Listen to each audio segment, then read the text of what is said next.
دانیہ قرآن academy. یہ قرآن وہ رستہ دکھاتا ہے جو سب سے سیدھا ہے، اور مومنوں کو جو نیک عمل کرتے ہیں بشارت دیتا ہے کہ ان کے لیے اجر عظیم ہے۔ نحمده ونصلي على رسوله الكريم اما بعد فاعوذ بالله من الشیطان الرجیم بسم اللہ الرحمن الرحیم۔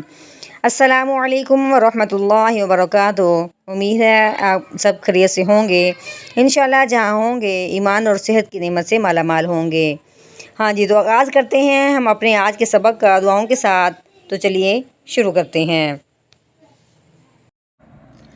اللہم صلی علی سیدنا و مولانا محمد وعلی آل سیدنا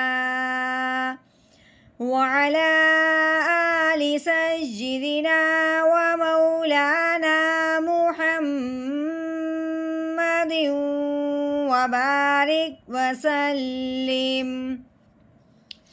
رب اشرح لي صدري ويسر لي أمري واحلل عقدة من لساني يفقه قولي رب زدنا علما رب زدنا علما رب زدنا علما۔ اعوذ باللہ من الشیطان الرجیم بسم اللہ الرحمن الرحیم۔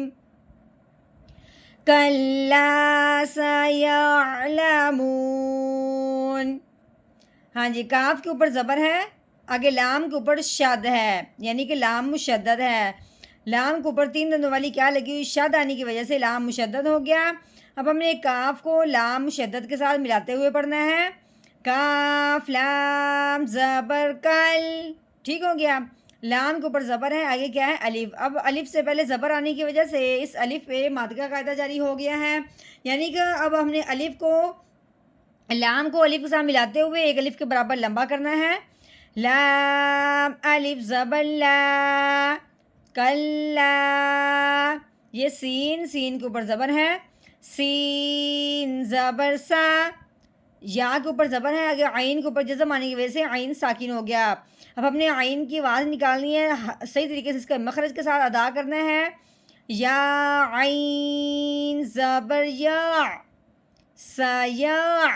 ہاں جی، آگے لام کے اوپر زبر ہے، لام زبر لا، سیعلا۔ ہاں جی، یہاں پہ بات ہوگی مد عارض کی۔ یہاں پہ بات کس کی ہوگی؟ مد عارض۔ ہم یہ مد عارض کس کو کہتے ہیں اور وہ کیسے پڑھا جائے گا اور کیوں کہتے ہیں؟ سب سے پہلے ہم نے یہ کرنا ہے کہ یہی ہے مد۔ یہاں پہ مد کا قاعدہ جاری ہو رہا ہے، اس کو کہتے ہیں مد، ٹھیک ہے۔ کیسے قاعدہ جاری ہوگا کہ یہ ہے میم کے اوپر پیش ہے، آگے واؤ کے اوپر جزم آنے کی وجہ سے واؤ ساکن ہو گیا۔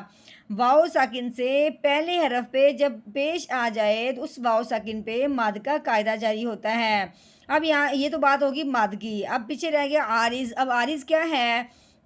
یہ دیکھیں، یہ نون ہے، نون کے اوپر کیا ہے؟ زبر۔ نون کے اوپر زبر ہے، یعنی کہ نون متحرک ہے، اب کوئی یہاں پہ یعنی ساکن نہیں ہو رہا۔ اب ہم نے کیا کرنا ہے کہ یہاں پہ حروف مدہ کے بعد سکون عارضی ہو رہا ہے، سکون عارضی ہو رہا ہے۔ کیسے؟ وقف کی وجہ سے، یعنی محض ہم کیا کر رہے ہیں؟ وقف کی وجہ سے اس کو کیا کر رہے ہیں؟ ساکن کر رہے ہیں۔ نون کے اوپر زبر ہے لیکن ساکن کس کی وجہ سے کر رہے ہیں؟ وقف کی وجہ سے۔ جیسے نون زبرنا سیعلمون، حرف مدہ کے بعد اپنے سکون عارضی کیسے کرنا ہے؟ آگے وقف کی وجہ سے جب زبر ہے اس کو ہم نے گرا دینا ہے تو پیچھے نون خالی رہ جائے گا، یعنی گویا کہ نون کو ساکن کر دیا، اس کی ہم نے زبر گرا دی۔ اب کیسے پڑھنا ہے؟ سیعلمون۔ اب یہ نہیں جو ہے، اگر سکون اگر حرف مدہ کے بعد، یہ حروف مدہ ہے، اس کے بعد کیا ہے؟ سکون عارضی، یعنی کہ وقف وجہ سے نون ساکن ہو گیا. اگر حروف مدہ کے بعد سکون عارضی ہو، یعنی کہ محض وقف کی وجہ سے ہو، تو اس کو مد عارض کہتے ہیں. یہ جو ہے نا واو ساکن، اس کو ہم نے اب کیا کہنا ہے؟ مد عارض. ٹھیک ہو گیا، یہ کیا بن گیا؟ مد عارض. حرف مدہ کے بعد اگر سکون عارضی ہو، سکون عارضی یعنی وقف کی وجہ سے ہم نے اس کو عارضی طور پر کیا کیا ہے؟ ساکن کیا ہے، جس کی وجہ سے اس کا نام کیا ہو گیا؟ مد عارض. ٹھیک ہو گیا. تو اب ہم اس کو کیسے پڑھیں گے؟ کَلَّا سَيَعْلَمُونَ، کَلَّا سَيَعْلَمُونَ.